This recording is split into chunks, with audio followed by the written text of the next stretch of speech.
It all started on a warm summer morning in Virginia. The air was sticky with heat, and I could feel my scarf clinging to my neck as I stood outside the modest brick house. This was my first job in America, far from the dusty streets of Amman, where I grew up. Back home, I'd never imagined leaving my family or my small world, but life had a way of surprising us. The Martinzer, seemingly perfect family of 4 needed a nanny, and I needed the money. It wasn't just about the paycheck. It was about proving to my parents and siblings that I could thrive in a country so different from my own. I was 33, unmarried, and fiercely independent, a rarity for a Jordanian woman. Clara Martin, the wife, was polished and stunning.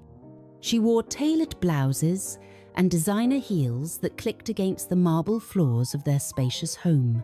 She greeted me with a warm smile, her blonde hair swept into a bun, and spoke in that deliberate way Americans do, as though every word mattered. Then there was Daniel Martin, the husband. He was tall, with an easy charm that immediately put you at ease.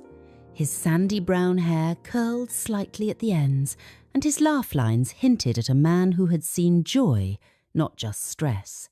He didn't say much that day, just nodded politely and handed me a cup of tea.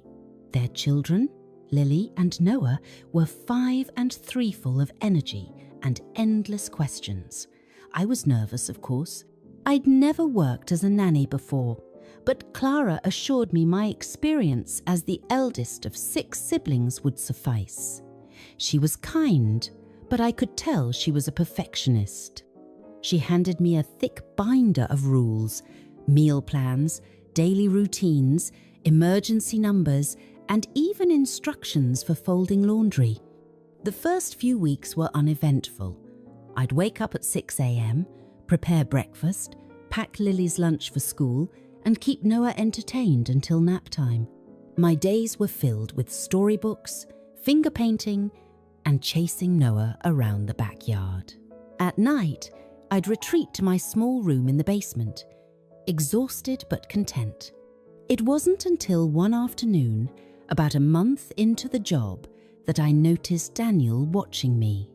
I was sitting on the kitchen floor, wiping up a spill Noah had made with his juice box, when I felt his eyes on me. "You're amazing with them," he said, leaning against the counter. I looked up, startled. "Oh, thank you, sir." "Please call me Daniel," he said, smiling. I nodded, feeling the heat rise to my cheeks. It wasn't what he said, but the way he said it, like he genuinely meant it. From that day, I began noticing him more. How he always asked if I'd had lunch, how he offered to help carry the groceries, and how he lingered in the kitchen when I cooked. Clara, on the other hand, was often absent, busy with her high-powered corporate job. "Don't you ever get tired?" Daniel asked one evening as I was setting the dining table. "Tired of what?" "Of doing everything for everyone." I shrugged. "It's my job. I'm used to it." "You shouldn't have to be," he said, his voice soft. His words lingered with me long after he left the room. It was strange, being seen like that. In my culture, women were expected to give endlessly, to serve without question. But Daniel's words made me feel appreciated. I tried to ignore it, of course. I reminded myself of who I was and what I believed in. I was a Muslim woman, bound by faith and tradition. There were lines I could never cross, no matter how kind or handsome my employer was. But life, as I would soon learn, had other plans. That summer stretched endlessly, the days long and hot. Clara's work trips grew more frequent, leaving Daniel and me alone with the children. Slowly, the boundaries began to blur. At first, it was innocent. Shared jokes, stolen glances, and casual conversations that lasted a little too long. But deep down, I knew I was treading dangerous waters. One rainy evening, things shifted. The children were asleep. the house quiet except for the sound of rain tapping against the windows. I was in the kitchen, cleaning up after dinner, when Daniel walked in. "Need some help?" he asked, rolling up his sleeves. "No, it's okay. I'm almost done," I replied, but he stayed anyway. We worked in silence for a while, the air heavy with unspoken words. Finally, he broke the silence. "Do you ever miss home?" he asked. "Every day," I admitted. "But I came here for a reason." "You've sacrificed so much," he said, his voice tinged with admiration. I looked at him, surprised. "Why do you say that?" "Because I see it. The way you put everyone else first, the way you never complain. It's rare." His words caught me off guard. No one had ever spoken to me like that, before, not even back home. I felt a strange mix of gratitude and guilt, as though I was betraying something sacred just by listening. "It's nothing special," I said, brushing off the compliment. "It is to me," he replied, his gaze locking with mine. And in that moment, something shifted between us. It was subtle, almost imperceptible, but it was the rare connection, a spark, a silent acknowledgement of something neither of us dared to name. The weeks that followed were a whirlwind. Daniel and I became more reckless, consumed by the fire we'd ignited. Each moment alone with him felt like a stolen treasure, a secret I both cherished and feared. Yet, the more time we spent together, the heavier the guilt grew. Clara returned from her conference the following Monday. Her presence in the house, a stark reminder of the life Daniel and I were dismantling piece by piece. One evening, after Clara had gone to bed, I sat on the porch steps, staring out at the darkened sky. The air was crisp, the stars scattered like tiny shards of glass. I wrapped my scarf tighter around my shoulders, trying to block out the chill and the thoughts swirling in my mind. Daniel joined me moments later, his footsteps soft against the wooden floor. He sat down beside me, close enough that our shoulders brushed. "You've been quiet," he said, his voice low. "I've been thinking," I replied, not looking at him. "About us?" I nodded, my throat tightening. "Daniel, we can't keep doing this." He sighed, running a hand through his hair. "I know, it's complicated." "It's not just complicated," I interrupted, my voice trembling. "It's wrong. You have a wife, a family, and I've lost myself in this. I don't even recognize who I am anymore." He reached for my hand, his touch gentle. "You're still you, Alia. You're the woman who loves my kids like they're her own, the woman who's brought life back into this house. Don't let this ruin everything." I pulled my hand away, tears stinging my eyes. "But it has, Daniel. Don't you see? We've ruined everything." For the first time, his composure cracked. "I love you, Alia," he said, his voice breaking. "I can't lose you." His words cut through me like a knife. I loved him too, there was no denying that anymore. But love wasn't enough to erase the damage we'd done. The following week, I made a decision. I knew I couldn't stay not like this. The weight of what we'd done was too much to bear, and I couldn't continue living in a house built on lies. I began searching for a new job in secret, reaching out to agencies and families in need of a nanny. It wasn't easy. I'd grown attached to Lily and Noah, and the thought of leaving them broke my heart. But I knew it was the only way to save myself. The day I left was bittersweet. Lily and Noah clung to me, their tearful goodbyes breaking my heart. Clara hugged me tightly, thanking me for everything I'd done for their family. And Daniel stood silently by the door, his hands clenched into fists at his sides. As I loaded my suitcase into the taxi, I felt a strange sense of relief. The house that had been both my refuge and my prison faded into the distance as the car pulled away. I watched the Martins' house disappear in the rearview mirror, my heart a tumult of emotions.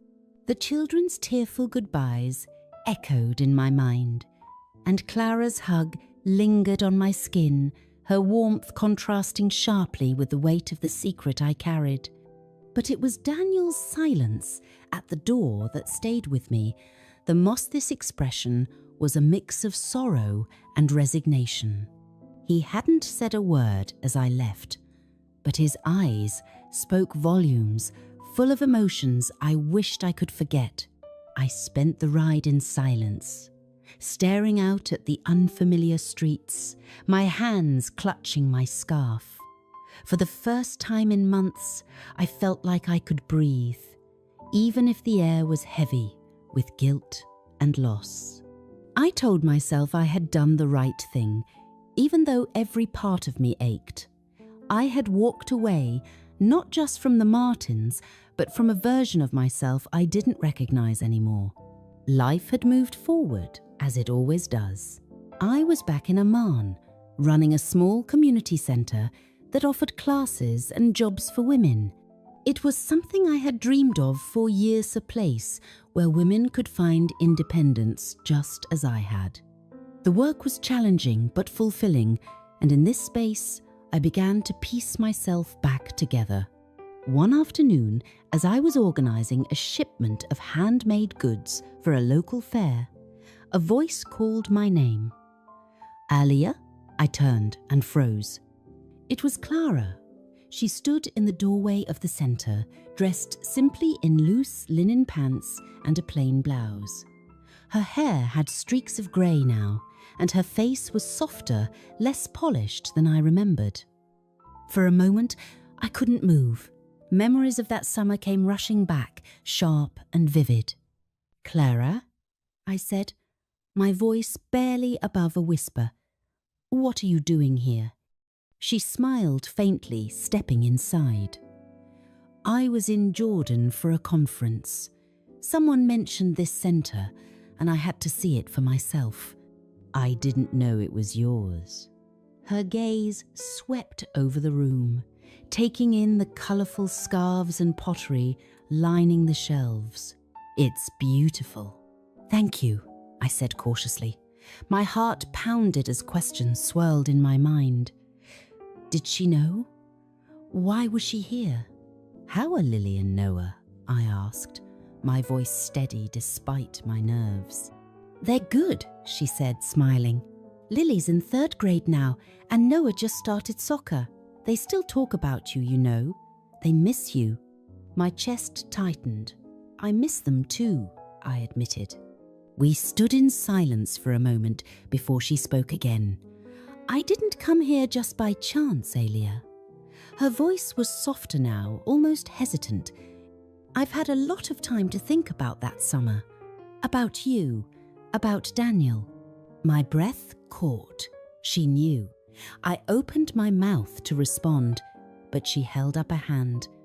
"You don't need to explain," she said. I think I knew. Even then, I saw the way he looked at you.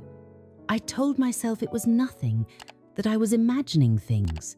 But deep down, her voice trailed off, and she sighed. "I'm not here to blame you, or him. I just needed to see you to understand." Her words left me stunned. "Clara, I'm so sorry," I whispered, tears stinging my eyes. "I never wanted to hurt you or your family." "I know," she said, her own eyes glistening. "And maybe that's why I don't hate you. It's strange, isn't it, to feel betrayed but also grateful. You gave my children so much love, more than I ever could while I was too busy chasing a career." Her honesty floored me. "I didn't mean for any of it to happen," I said. "I was lost, and I let myself believe in something that wasn't mine to have." Clara nodded, her expression unreadable. "I've forgiven Daniel," she said quietly. "And I've forgiven you too. Life is messy, Alia, but we can choose to carry the mess or let it go." Her words hung in the air like a fragile thread, tying us together in a way I never expected. For the first time, I felt a weight lift, a sense of closure I hadn't realized I needed. As Clara turned to leave, she paused at the door. "You're doing good work here," she said, her smile warm. "Don't let the past define you, Elia. You're more than that." And just like that, she was gone. I stood there for a long time, the sound of the bustling centre fading into the background. Clara's visit was unexpected, but it felt like the final chapter of a story I had tried so hard to leave behind. And as I returned to my work, I realized something. I wasn't just running from the past anymore. I was finally moving forward,